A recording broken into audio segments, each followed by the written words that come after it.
भारत आलमी क्रिकेट पर कब्जा करना चाहता है। ऑस्ट्रेलियाई मीडिया की रिपोर्ट सामने आई है, क्या बताएंगे मजीद?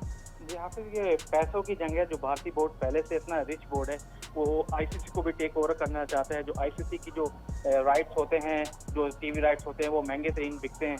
तो उनके ये मुताबिक प्लान बनाया है कि हम क्या कहते हैं, आईसीसी में सरबराह हमारा हो, हम अपने ब्रॉडकास्टर्स को वो राइट्स दिए जाएं वहां से। Jay Shah will be taking over as the next ICC chairman. Jay Shah will indeed be taking over as the next International Cricket Council chairman. That's the breaking news information we're tracking on NDTV 24/7. The current ICC chairman, Greg Barclay, on Tuesday he had opted out of a third term following the end of his tenure on the 30th of November. That fueled speculations, and now we can confirm that Jay Shah is expected to take over as the next ICC chairman. भारतीय board के secretary Jay Shah ICC पर कब्जा करना चाहते हैं। ऑस्ट्रेलियाई media ऐसा बताता है कि जय शाह आईसीसी सदर ग्रेग बार्कले को मुस्ताफी होने पर मजबूर कर रहे हैं। भारतीय ब्रॉडकास्टर टीवी राइट्स की रकम कम करना चाहता है। ऑस्ट्रेलियाई मीडिया की जानिब से कहा गया कि भारतीय ब्रॉडकास्टर ने T20 वर्ल्ड कप भारत मुंतकिल करने की कोशिश की थी। बात करेंगे।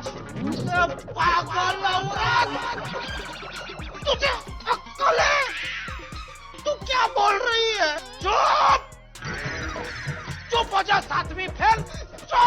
जय शाह का आईसीसी का चेयरमैन बनना ये इंडिया के लिए कितना फायदे वाली बात है, शायद ये आपको अंदाजा नहीं है, और पाकिस्तान के लिए कितना नुकसान है, शायद आपको ये भी अंदाजा नहीं है। Like I said, there is expected support from England and Australia for Jay Shah, and once the process for the election starts, of course, there is going to be reaching out to other cricket boards as well in India. Bharat आलमी cricket पर कब्जा करना चाहता है। ऑस्ट्रेलियाई media की report सामने आई है, क्या बताएंगे मजीद? जी हाफिज, ये पैसों की जंग है। जो भारतीय बोर्ड पहले से इतना रिच बोर्ड है, वो आईसीसी को भी टेक ओवर करना चाहता है। जो आईसीसी की जो राइट्स होते हैं, जो टीवी राइट्स होते हैं, वो महंगे तरीन बिकते हैं। तो उनके ये मुताबिक प्लान बनाया है कि हम क्या कहते हैं, आईसीसी में सरबराह हमारा हो, हम अपने ब्रॉडकास्टर्स को वो राइट्स दिए जाएं, वहां से पैसे मिलें। जब वो फिर फंडिंग शेयरिंग जो होगी, जो बोर्ड से जाती है, उस पर भी आईसीसी कब्जा, उस पर भी भारतीय क्रिकेट बोर्ड कब्जा करना। जैसे पाकिस्तान को अगर फंड 34% मिल रहा है, तो दीगर ममालिक को अगर 3% मिल रहा है, तो उसमें भी कटाव करेंगे। तो भारतीय टीम जो जय शाह हैं, जो भारतीय क्रिकेट बोर्ड के सेक्रेटरी हैं, उनका ये प्लान है कि वो आईसीसी को टेक ओवर करें। लेकिन ये जय शाह का आईसीसी का चेयरमैन बनना ये इंडिया के लिए कितना फायदे वाली बात है, शायद ये आपको अंदाजा नहीं है, और पाकिस्तान के लिए कितना नुकसान है, शायद आपको ये भी अंदाजा नहीं है। अगर जय शाह आईसीसी के चेयरमैन बन जाते हैं तो इंडिया की टीम पाकिस्तान आए या ना आए, मुझे ऐसा लगता है चैंपियन ट्रॉफी हाइब्रिड मॉडल में चली जाएगी।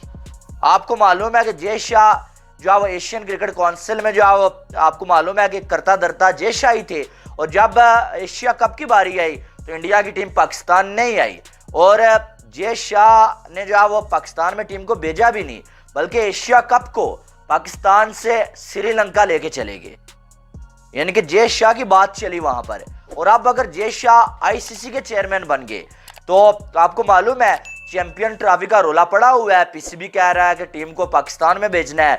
पाकिस्तानी आजकल बंगड़े डाल रहे हैं कि बीसीसीआई ने मान लिया है भाई साहब, इस बार तो चैंपियन ट्रॉफी पाकिस्तान में ही होगी।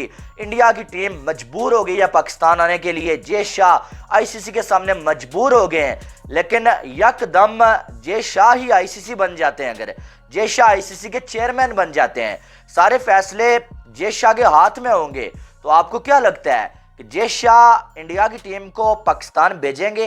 अपने पैसों के बलबूते पर बैन-अ-क़वामी क्रिकेट पर काबिज है, लेकिन ऑस्ट्रेलियाई अखबार ने मुकम्मल एक प्लान जो भारत का है वो दिया है, जिससे पता चल रहा है कि भारत बैन-अ-क़वामी क्रिकेट पर मजीद कब्जे का इरादा कर रहा है। उसने फैसला कर लिया।